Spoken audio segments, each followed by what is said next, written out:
Então, muito boa tarde a todos. Vamos iniciar esta sessão dedicada aos desafios sobre a aplicação da Agenda pós-2015, a Agenda de Desenvolvimento Sustentável pós-2015, e, naturalmente, começo por agradecer a oportunidade que me dá muito gosto e que é para mim uma honra de dar esta, enfim, pequenina colaboração ao Instituto de Ciências Jurídico-Políticas, neste caso, Jurídico-Políticas, da Faculdade de Direito de Lisboa. E já agora aproveito, até tendo aqui o professor João Miranda, aproveito para dar os parabéns pelo magnífico ciclo de que esta sessão é a sessão inicial, tanto quanto sei. O ciclo que se vai seguir agora durante uns meses, dedicado a estes temas da água. Um curso pós-graduado de aperfeiçoamento em Direito da Água. Devo dizer que, se não tivesse eu uma agenda tão carregada, inscrevia-me como aluno, de certeza, porque os temas são interessantíssimos. Ainda por cima, poderia usufruir do desconto por ser da Parceria Portuguesa para a Água. Portanto, não hesitaria duas vezes. Mas, infelizmente, nem hoje, às sessões anteriores, pude vir. E, portanto, não posso dar, infelizmente, a esse luxo. Ora bem, a sessão de hoje, como foi dito, é dedicada à Agenda pós-2015. Agenda essa que vem na sequência dos desafios do milénio, dos Objetivos de Desenvolvimento do Milénio, que, como sabem, foram estabelecidos em 2000, no início do milénio, no quadro das Nações Unidas. E essa agenda está, neste momento, em discussão e, portanto, esta sessão não poderia ter maior oportunidade. E já agora, de passagem, se me permitem um comentário introdutório, para aqueles que são detratores, ou que pelo menos são céticos, relativamente ao papel das Nações Unidas no mundo, eu julgo que esta sessão, e até certo ponto todo este curso, mas esta sessão em particular, é um testemunho muito claro da importância que as Nações Unidas têm em tantas áreas, nomeadamente nesta, e como as Nações Unidas ainda são responsáveis, em grande medida, por estabelecer a agenda a nível mundial. As sessões anteriores, tanto quanto me apercebo, foram dedicadas ao tema do direito à água, que foi declarado o direito do homem pelas Nações Unidas em 2010, enfim, o acesso à água, e, portanto, claramente uma iniciativa das Nações Unidas, e agora, hoje à tarde, digamos, o tema que envolve ou que engloba aquilo que se vai falar, tem a ver com a Agenda pós-2015, que, como eu disse, segue aos Objetivos de Desenvolvimento do Milénio. Alguns acham que estes temas avançados pelas Nações Unidas são assim uma conversa retórica, uma coisa platónica, bonita, que era bom que se fizesse e que não tem consequências. As consequências são enormes. Desde logo estamos aqui reunidos nesta sala em torno destes temas, o que já de si é bastante significativo. Mas estas agendas estabelecem, digamos, os encargos de muitas instituições internacionais e, desde logo, e isso em termos práticos ou pragmáticos é de extrema importância, daquilo que se chama as instituições financeiras internacionais ou as multilaterais financeiras, como um Banco Mundial, como um Banco Africano para o Desenvolvimento, como um Banco Asiático para o Desenvolvimento, como um Banco Interamericano de Desenvolvimento, etc., que fazem acordos ou contratos com os países. Esta área é uma área de políticas públicas, o financiamento de todas estas áreas ligadas à água é essencialmente um financiamento público, e essas instituições da esfera, do cluster das Nações Unidas, contratam com os países e seguem esta agenda. Não é por acaso que hoje, em quase todo o mundo, o tema da generalização do acesso à água, ou mesmo, de forma mais ambiciosa, da universalização do acesso à água, é um tema que está em cima da mesa. Porque ele é objeto de programas que as multilaterais financeiras acordam com os países e, portanto, tem consequências na prática. No Brasil, eu próprio tive algum envolvimento num programa chamado Água para Todos, que é exatamente isso. Curiosamente, em Angola existe um programa com o mesmo nome. E são apenas 2 exemplos. Bom, e tudo isto nasce deste impulso, que a nível muito superior é dado pelas Nações Unidas e que depois vai percolando, para usar uma expressão de águas, neste caso subterrâneas, vai percolando por todas estas instituições e chega aqui ao auditório da Faculdade de Direito de Lisboa, que também se debruça sobre estes temas. Por isso a atualidade não podia ser maior e enfim, mais uma vez dou os parabéns à Faculdade de Direito e, em particular, ao Instituto de Ciências Jurídico-Políticas. Uma última observação para dizer que os temas da água vão ganhando expressão autónoma e agenda própria. Se nos Objetivos do Desenvolvimento do Milénio eles eram apenas uma subalínea do tema 7, naquilo que se pensa que venha a ser a proposta das Nações Unidas para estes Objetivos de Desenvolvimento, a água ganha direito de cidadania. Houve uma reunião de sábios, convocada pelo Secretário-Geral das Nações Unidas, agora em finais de 2013, que discutiu uma possível agenda. Bom, e cá está, alcançar um acesso universal à água e ao saneamento passou a ser um objetivo autónomo. De antes era um subobjetivo dentro do assegurar um desenvolvimento sustentável. Portanto, os temas da água, aliás, no mundo inteiro, na OCDE, nas próprias União Europeia, ganha uma expressão e uma autonomia própria. Infelizmente, em Portugal isso não está a acontecer, está a acontecer o contrário, mas, como sabemos, Portugal dá um passo à frente, um passo atrás, e, infelizmente, a água, que tinha toda uma estrutura autónoma, neste momento, enfim, essa estrutura existe, evidentemente, mas integrada na estrutura mais geral do ambiente. Não quer dizer que a água não seja relevantíssima para o ambiente, evidentemente que é, não está isso em questão.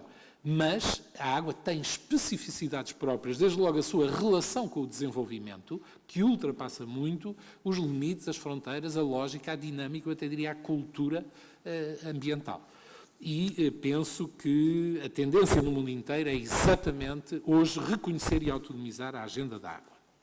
Ora bem, feitas estas considerações preliminares, vamos então, com algum atraso, dar início a esta interessante sessão, onde se abordam temas de grande relevância para a temática do médio e longo prazo e para o conjunto dos temas da água como um todo. O primeiro tema é Água e Alterações Climáticas, apresentado pelo Dr. Tiago Antunes, que, tanto quanto sei, é doutorando, está à beira de se doutorar e é docente da Faculdade de Direito de Lisboa, curiosamente da minha universidade, que é a Universidade de Lisboa. Hoje somos todos da mesma universidade. Eu costumava ser do técnico, hoje sou da Universidade de Lisboa, ligada à secção de Ciências Jurídico-Políticas. E, portanto, Dr. Tiago Antunes tem a palavra. Peço-lhe que tente limitar-se aos 15 minutos para podermos dedicar algum tempo ao debate. Ainda por cima, sendo hoje sexta-feira, à tarde, julgo que as pessoas não querem ficar por aqui até muito tarde. Bom, muito obrigado. Antes de mais, muito obrigado. Cumprimentar todos os membros do painel, agradecer o convite para participar nesta conferência. Tentarei, enfim, uma vez que aparentemente a austeridade também já chegou ao tempo das comunicações neste tipo de palestras ou de conferências e que me foi dado apenas 15 minutos para falar de um tema tão vasto como o tema das alterações climáticas, eu juro que farei um esforço para ser muito sintético, coisa que não é a minha maior qualidade, desde já reconheço, mas farei um esforço para ser absolutamente sintético e esquemático nas observações que aqui trouxe para partilhar convosco. E por isso escolhi apenas falar de 2 tópicos, mas antes deles, num período antes da ordem do dia, trazia aqui uma curiosidade que descobri ontem à noite, enfim, a terminar a preparação para esta comunicação. Descobri algo que provavelmente muitos dos presentes conhecem e para muitos provavelmente não será uma novidade, mas para mim foi uma novidade bastante, enfim, surpreendente, dada a proximidade do universo em causa e, no entanto, desconhecia em absoluto que se passava isto. E isto é o quê? Estava eu ontem a passar os olhos curiosamente, o último número do Journal of Human Rights and the Environment, que é o número de março deste ano, portanto, deste mês, é todo ele dedicado ao direito à água, justamente muito a propósito desta conferência. E estava eu justamente a dar uma vista de olhos nesta revista para perceber, enfim, se daqui poderia aproveitar alguma coisa que hoje pudesse trazer de novo e noto que um dos artigos, que eu devo confessar que ainda não li, porque, enfim, vi isto ontem à noite em casa e a partir de casa não tenho acesso integral ao artigo, portanto terei que o descarregar agora na faculdade, mas li o abstract de um dos artigos desta revista, acabada de sair, que é sobre o caso irlandês. E é sobre o caso irlandês justamente na perspectiva da Troika e do memorando de entendimento e das medidas de austeridade. E pensei, olha que interessante, de certeza que há aqui algum paralelismo que podemos trazer para o caso português. Há aqui alguém que está a discutir o tema do acesso à água, do direito ao acesso à água, no contexto das medidas de austeridade e do pacote de ajustamento irlandês. E descobri a este propósito que na Irlanda não se paga a água. E foi esta a grande novidade que me surpreendeu. Na Irlanda, a água, o consumo de água para efeitos domésticos é gratuita. E esta foi, aliás, não surpreendentemente, uma das medidas que a Troika, quando chegou à Irlanda, obviamente forçou que fosse revista e, portanto, o caso irlandês, no fundo, consiste em introduzir o pagamento pela água, coisa que entrará em vigor em outubro deste ano, 2014. As primeiras contas serão pagas em janeiro de 2015 e, portanto, há aqui de facto um caso bastante singular e bastante curioso para este efeito do acesso, do direito de acesso à água, que é um caso único na OCDE, depois percebi-me. A Irlanda era um caso absolutamente único na OCDE de um país em que o consumo de água era absolutamente gratuito. E esta introdução de um pagamento é de facto uma reforma estrutural significativa, por isso é que, aliás, o programa de austeridade na Irlanda decorre desde 2009 a 2010 e só em 2015 é que efetivamente vai começar a haver um pagamento. Porquê? Desde logo eles tiveram que introduzir contadores nas casas, porque as pessoas na Irlanda não tinham contadores, porque não precisavam, porque não pagavam a água. Tiveram que criar uma empresa de raiz, uma empresa nacional de água, uma utility nova para este setor que não existia, porque esta era uma tarefa dos municípios. Os próprios autarquias locais encarregavam-se de fornecer a água, portanto era só ligar à rede e portanto, tudo isto significa que há todo um novo setor, todo um novo regime jurídico, todo um novo enquadramento normativo, todo um novo setor económico, toda uma nova realidade que está a ser introduzida na Irlanda. E isto, relacionando com o nosso tema de hoje, que é o direito de acesso à água, permite-nos, enfim, fazer algumas reflexões interessantes. Aqui as reflexões deste autor e deste artigo pelo abstract são muito na lógica do agora que vamos introduzir um sistema de pagamento, é preciso, à luz do direito de acesso à água, ter em consideração questões como redes sociais para apoiar aqueles que não têm condições de pagar pela água que consomem, a ideia de garantias relativamente ao desligamento, à redução de serviço no caso de um não pagamento, a responsabilidade ou accountability da nova empresa, da nova utility, por qualquer falha no fornecimento de água, a participação do público no processo de decisão relativamente ao desenvolvimento deste sistema público de fornecimento de água, etc. E, portanto, são estas as questões que, neste momento, a Irlanda discute a este propósito. Enfim, estava eu a ler este artigo na perspectiva de encontrar algum paralelismo com a situação portuguesa. De facto, na verdade, não encontro, porque este é um caso único, curioso, mas único. Mas isso permite-nos refletir sobre o seguinte: do ponto de vista do direito de acesso à água, o sistema irlandês era o melhor, não é? Aliás, agora a introdução de um custo é que vem criar dificuldades à luz do direito de acesso à água e são essas dificuldades sobre as quais o autor reflete aqui como é que lidamos com essas dificuldades para efeitos do acesso à água que agora vão passar a existir fruto da necessidade de pagar a água. Mas do ponto de vista do direito de acesso à água, esta é talvez a situação ideal. De uma série de outros pontos de vista, está longe de ser a situação ideal.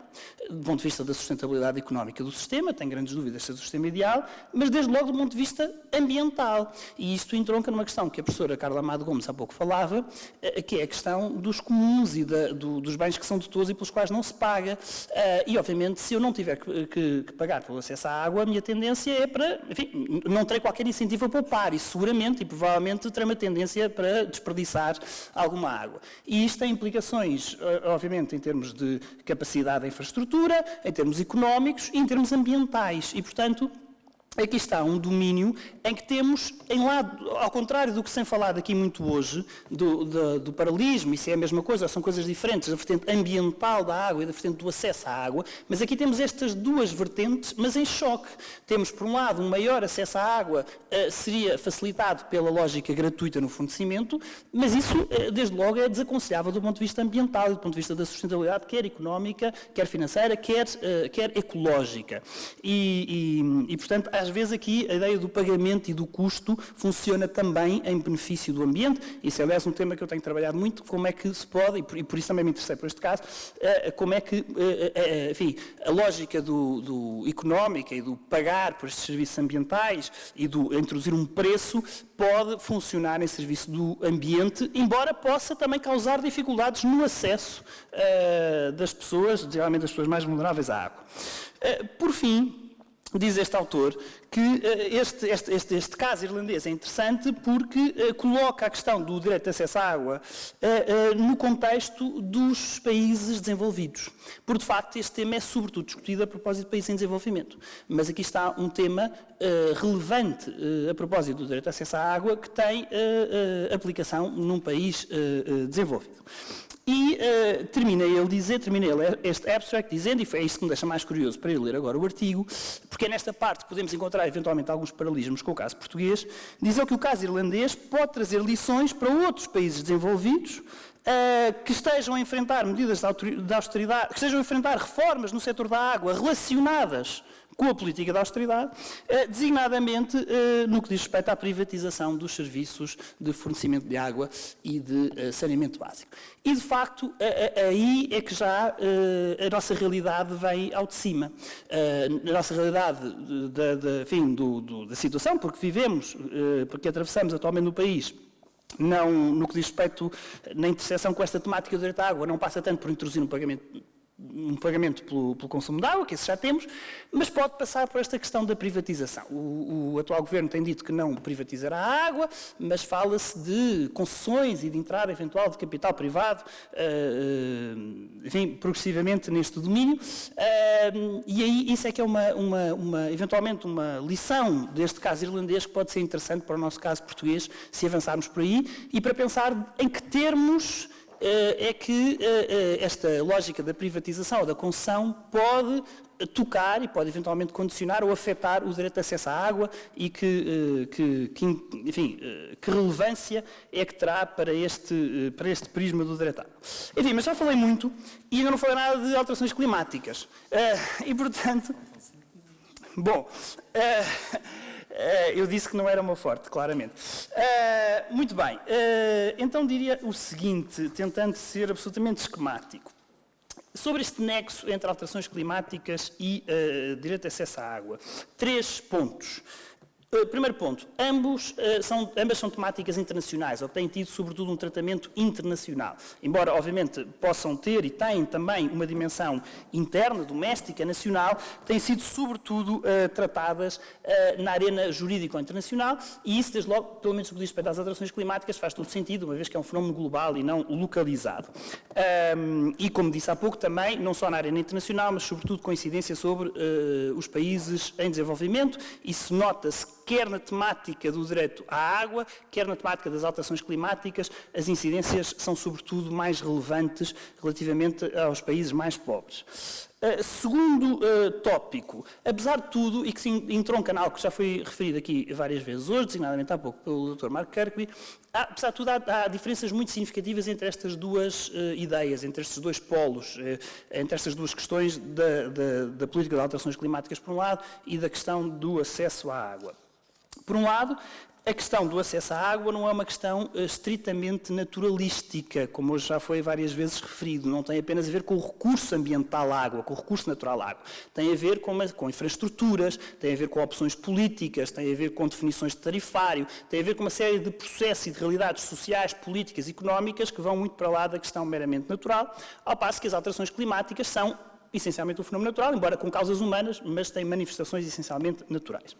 Por outro lado, outro nível de distinção é o seguinte, é que a questão do direito à água é uma questão de direitos humanos e tem esta abordagem de direitos humanos.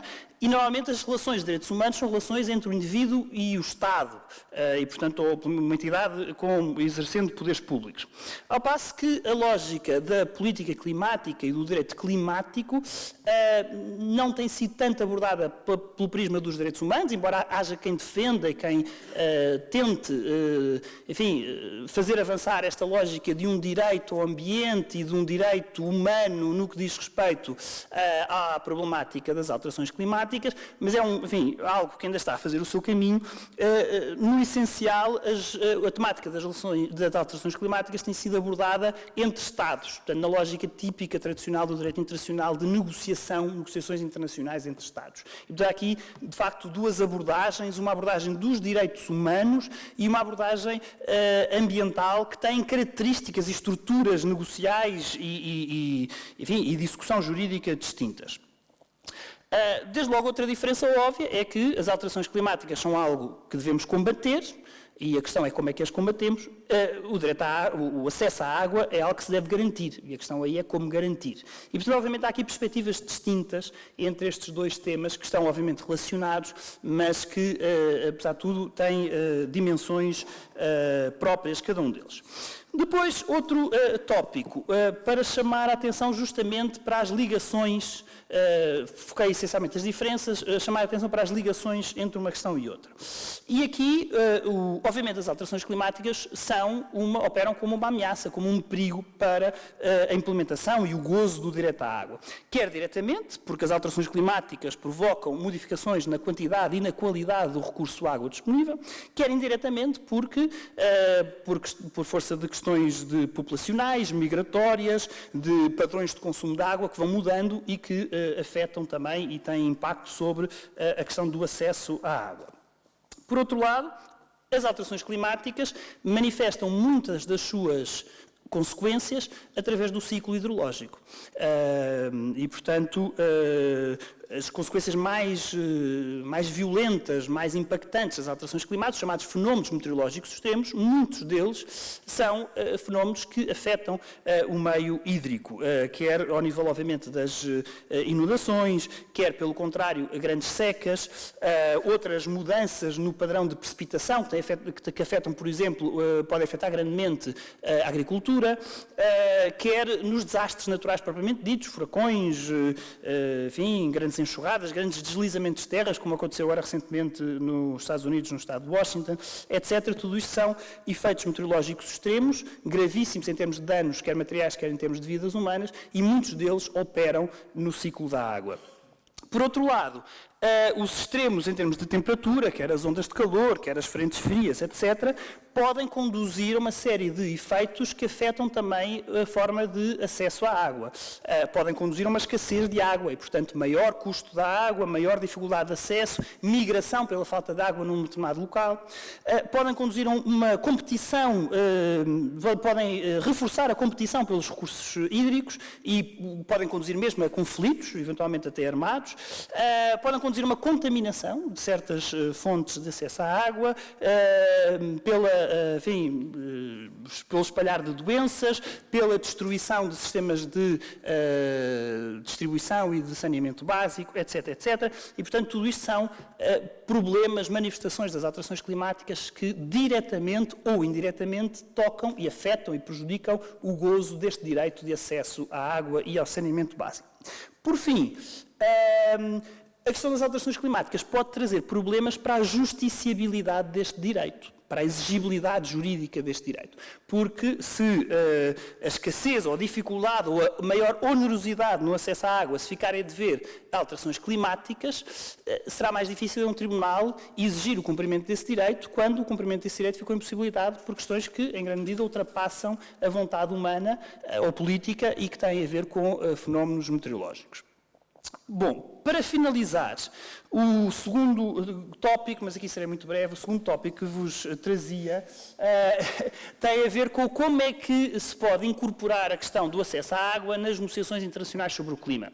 E, para ser extraordinariamente telegráfico, as negociações internacionais sobre o clima têm hoje em dia dois grandes pilares. O pilar da mitigação das emissões de gases com efeito de estufa e o pilar da adaptação do nosso modo de vida a um planeta mais quente e mais instável em termos de clima.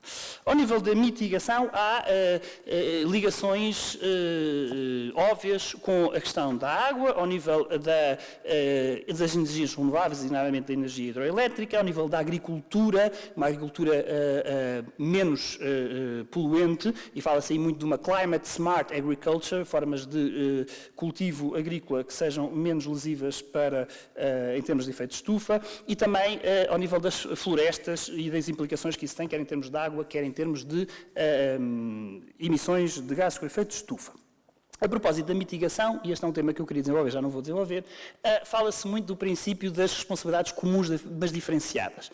E depois, se me quiserem colocar uma pergunta, eu tinha aqui algumas reflexões para fazer a propósito deste princípio, mas que agora não tenho tempo para fazer. Por fim, o outro pilar das negociações internacionais sobre o clima é o pilar da adaptação.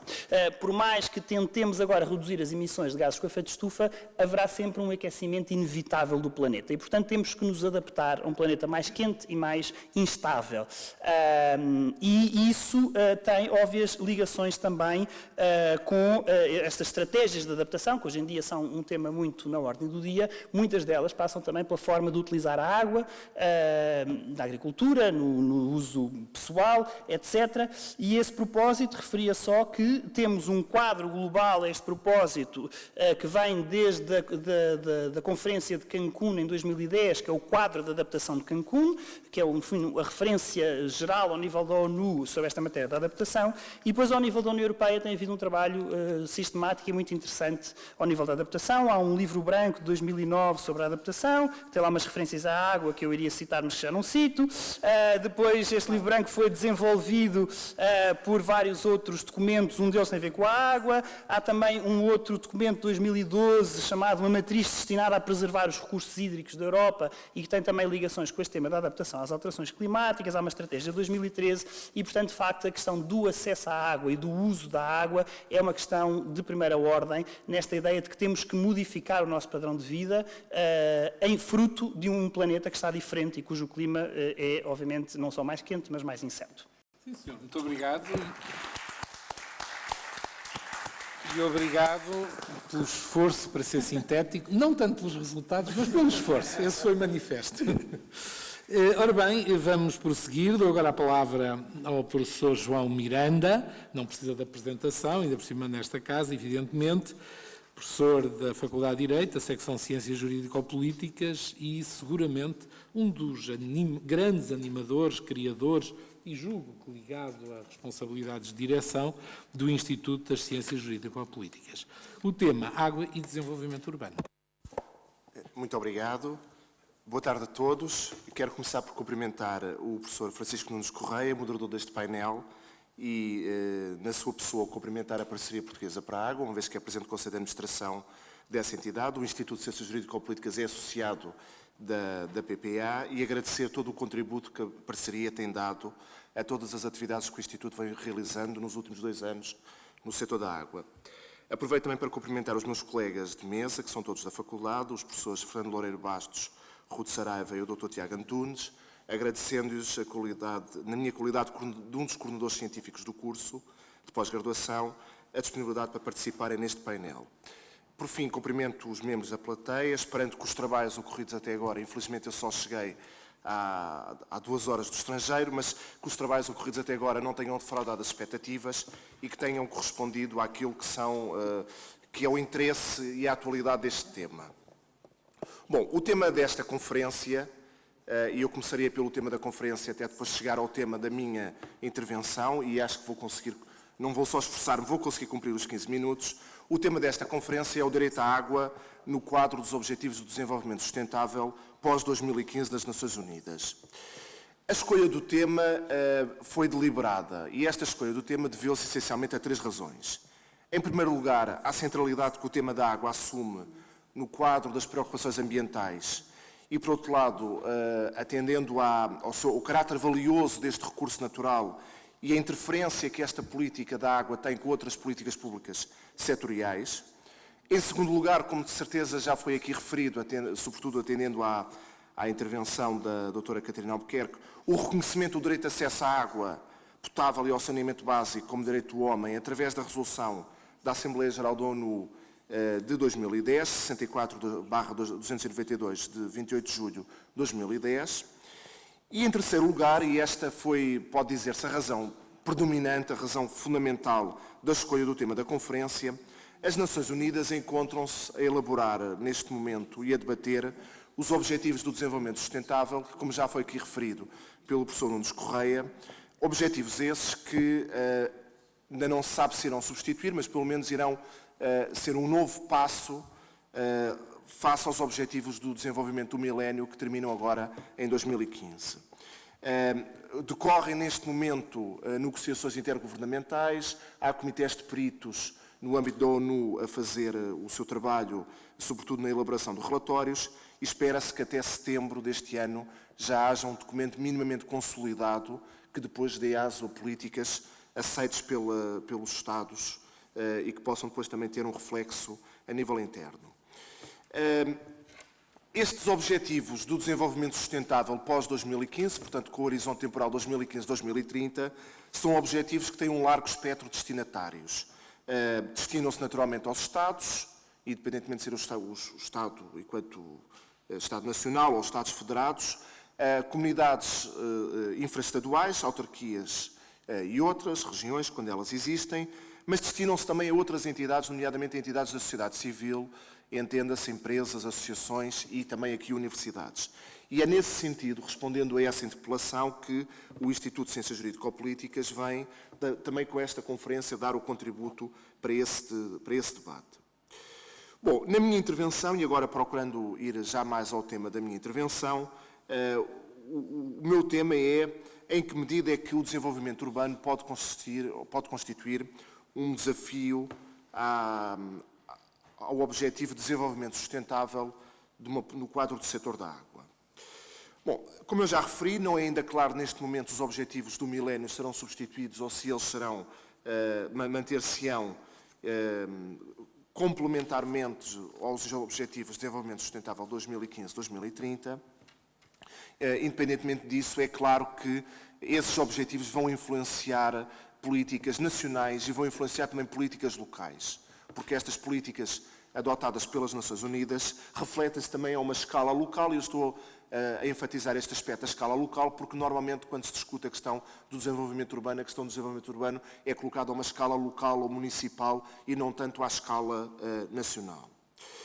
O que é que já se pode avançar de relevante neste campo? Pode avançar-se que o que ficou acordado na Conferência do Rio +20 foi que os Objetivos do Desenvolvimento Sustentável devem ser orientados para medidas de ação concretas, isto é, não devem ser objetivos que sejam muito rígidos, até porque a sua aplicação universal implica necessariamente realidades nacionais completamente diferentes. Eu não posso deixar de dizer, enfim, eu acabei de chegar do estrangeiro, mais concretamente de Timor, não podia haver realidade em termos de desenvolvimento urbano, em termos de acesso à água e saneamento básico, mais dispara daquela realidade nacional em que hoje 98% ou 99% da população portuguesa tem um acesso universal a uma água de excelente qualidade e em que Portugal está no top 10 mundial ao nível do setor da água.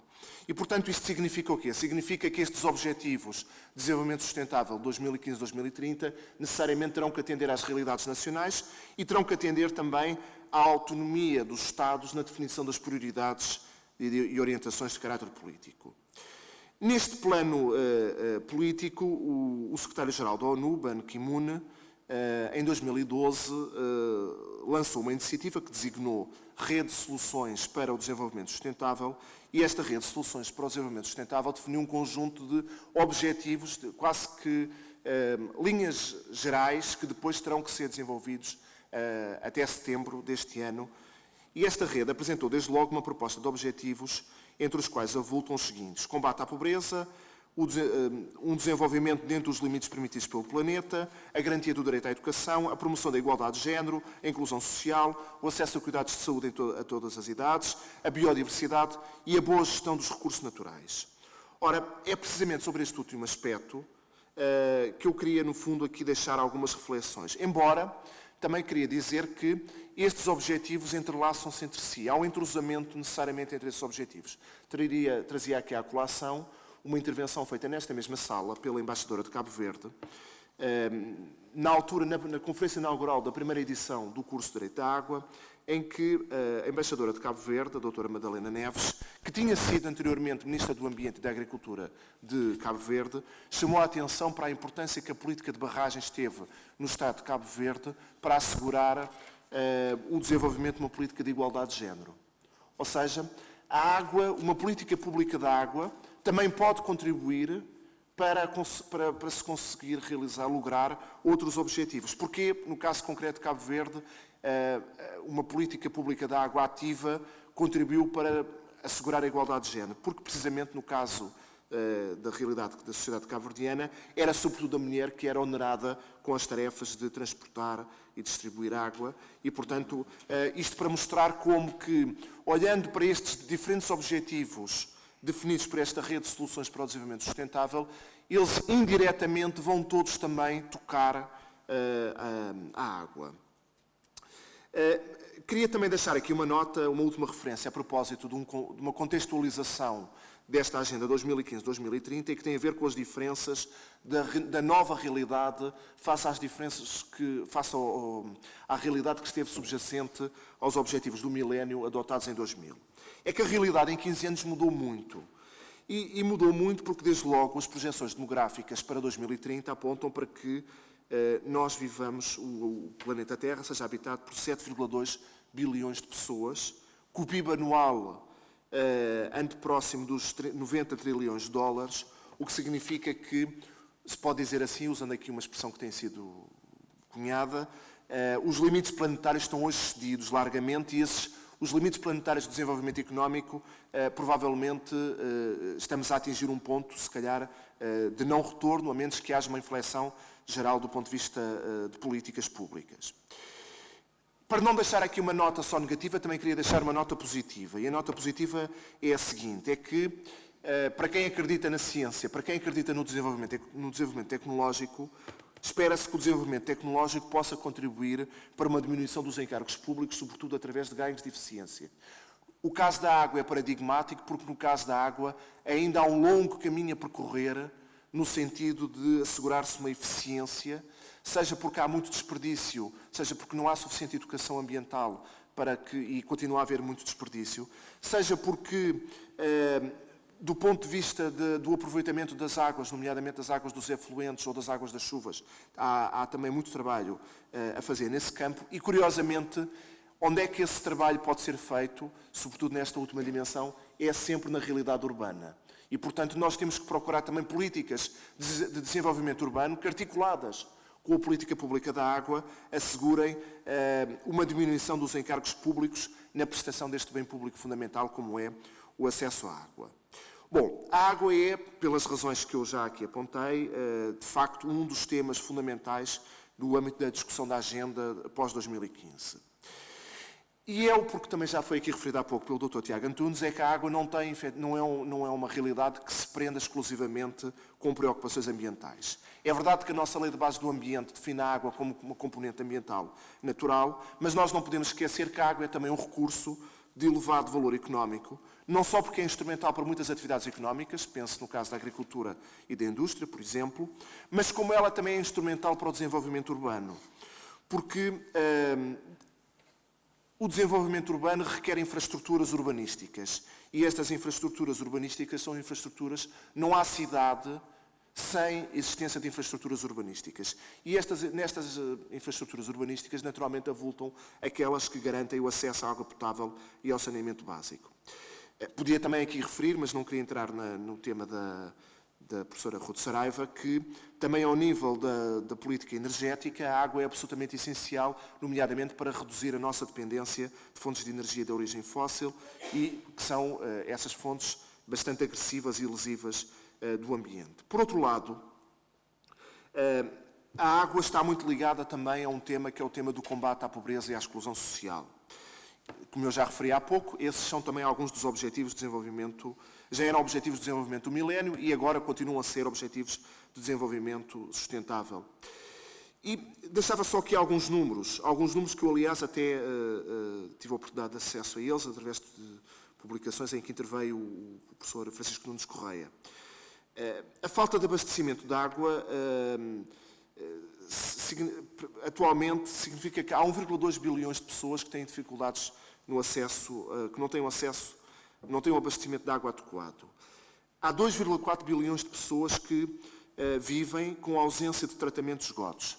Estes são números bastante impressivos, sobretudo porque são números que refletem uma realidade proporcional de, na primeira situação, quase 20% da população mundial, na segunda situação, valores de 30 e muitos por cento, e, portanto, são indicadores de realidades que, infelizmente, ainda não estão superadas. Naturalmente, como eu já referi há pouco, o conjunto de políticas que tem que ser adotado não pode deixar de atender às realidades nacionais, às especificidades nacionais, e eu, regressado hoje de Timor, não posso deixar de dizer que o contraste face à realidade portuguesa é absolutamente impressivo. Não quer dizer que nós também não tenhamos problemas, não quer dizer que os países ditos desenvolvidos não tenham problemas. Desde logo, os países ditos desenvolvidos têm um problema fundamental, que é o problema da sustentabilidade económica e financeira das infraestruturas, que são todas elas, ou em grande parte elas, são infraestruturas que estão criadas no espaço urbano. O tema da sustentabilidade económico-financeira das concessões das parcerias público-privadas no setor da água ainda recentemente foi abordado num relatório do Tribunal de Contas.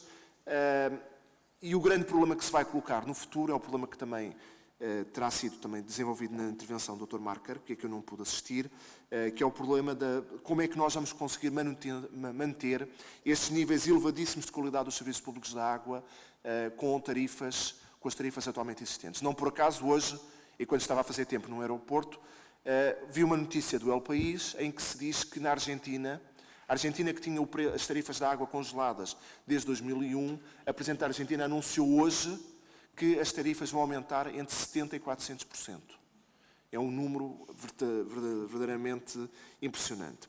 Ainda para contextualizar e ligando o tema da água com o desenvolvimento urbano, também queria deixar aqui, citar aqui um relatório da Organização para a Cooperação e Desenvolvimento Económico, um relatório de que foi relatora a doutora Kathleen Dominique, em que se prevê que até 2050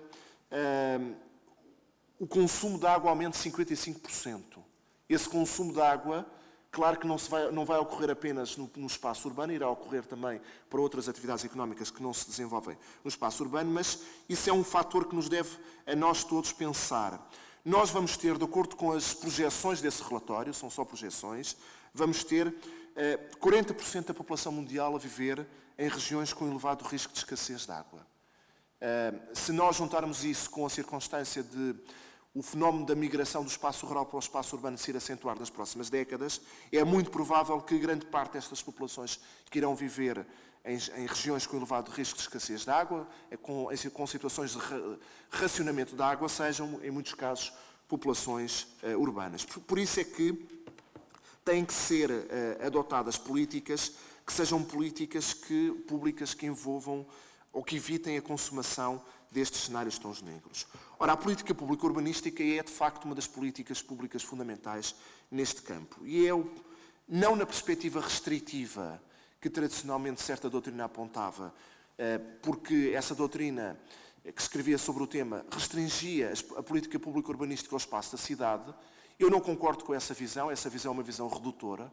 A política pública urbanística é uma política pública que transcende muito o espaço da cidade e é uma política que, aliás, se nós pensarmos na nova Carta de Atenas de 2013, aprovada pelo Conselho Superior de Urbanistas, a cidade do século XXI, e isso é cada vez mais claro, é uma cidade que transcende muito as simples fronteiras naturais da cidade e que faz com que muitas dessas atividades humanas se espraiem muito para além das fronteiras que sejam naturais. O que é que isto significa também? Significa naturalmente que o desenvolvimento urbano faz-se alastrando para os espaços rurais e para os espaços anteriormente naturais. E esse é, de facto, um dos principais riscos ao nível do desenvolvimento urbano. Vou abreviar, aqui a guilhotina do tempo é que determina tudo, e aqui já cortando alguns pontos da minha intervenção. Também, se me quiserem perguntar alguma coisa, também poderei depois aproveitar para complementar. Eu queria deixar aqui algumas pistas de reflexão, então, no fundo, já antecipando, pistas de reflexão sobre a ligação entre o desenvolvimento urbano e a política pública da água. A primeira pista de reflexão tem a ver com o seguinte: o desenvolvimento urbano não se pode fazer à custa do sacrifício injustificado dos recursos naturais, nomeadamente não pode acontecer à custa de uma utilização intensiva do recurso de água. Portanto, nós temos aqui que ter uma preocupação com as gerações futuras, solidariedade intergeracional, que faça com que não se prive as gerações futuras do acesso à água. Portanto, naturalmente, o desenvolvimento urbano é um dos principais riscos que se coloca no acesso à água às gerações futuras. A segunda nota tem a ver com as infraestruturas urbanísticas. Já aqui falei disso. As infraestruturas urbanísticas são acessórias ao funcionamento dos espaços urbanos. Ora, aqui o grande problema que se coloca tem a ver com os elevados encargos de manutenção e conservação dessas infraestruturas. Por isso, do ponto de vista da política pública urbana, nós temos que caminhar e temos que ser cada vez mais exigentes no combate à habitação dispersa, tentar fazer concentração populacional em aglomerados urbanos, combater uma expansão urbana desenfreada e procurar também racionalizar a utilização destas infraestruturas.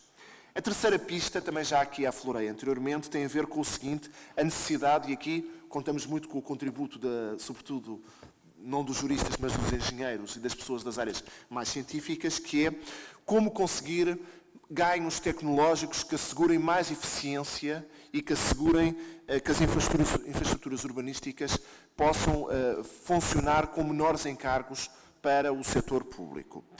Quarta pista que queria aqui deixar, e essa quarta pista está muito ligada sobretudo ao tema dos serviços públicos, é que nós temos que intensificar as formas de cooperação intermunicipal na utilização dessas infraestruturas e também dos serviços públicos. Naturalmente, há ganhos em termos de economia de escala que terão que ser conseguidos e, portanto, a cooperação intermunicipal é, de facto, um ponto absolutamente essencial. Para concluir esta minha intervenção, queria deixar duas notas finais. E essas notas finais são, a primeira, com os planos urbanísticos cuja revisão, os chamados planos de segunda geração, ainda se está a processar neste momento. E aqui a importância que tem que a classificação do uso do solo se faça evitando a expansão urbana e combatendo a situação que ainda hoje se verifica em Portugal de construção em zonas de leito de cheia ou zonas inundáveis. Infelizmente, nem sempre o nosso desenvolvimento urbano se tem processado com respeito a estas condicionantes. E a última nota que queria deixar, que de alguma forma, imiscuindo-me no tema do Dr. Tiago Antunes, tem a ver com o fenómeno das alterações climáticas. É que, de facto, as alterações climáticas vão ser sentidas sobretudo no espaço urbano. Nós já estamos hoje a sentir isso, sobretudo este ano que tivemos um inverno particularmente inclemente, com o fenómeno das cheias, com o fenómeno da erosão costeira, com o fenómeno das inundações, e isso vai requerer naturalmente também novas regras urbanísticas e novas regras urbanísticas que sejam regras que procurem atender a esta nova realidade. As regras urbanísticas que estiveram subjacentes aos planos de primeira geração, aos chamados PDMs de primeira geração, preocuparam-se sobretudo com a recuperação dos cursos de água e com as zonas ribeirinhas. O passo que tem que ser dado agora é um passo que tem que ir mais além e que vai necessariamente implicar uma reclassificação de muitos usos do solo, nomeadamente retirando-lhes a potencialidade urbanística. Muito obrigado, era tudo.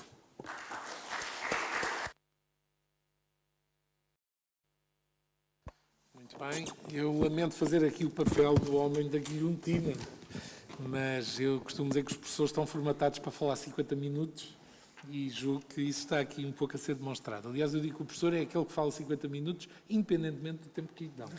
É uma das minhas definições de professor. E fala daquilo que quer, independentemente do tema que lhe dão. Bom, mas isso são pequenas brincadeiras.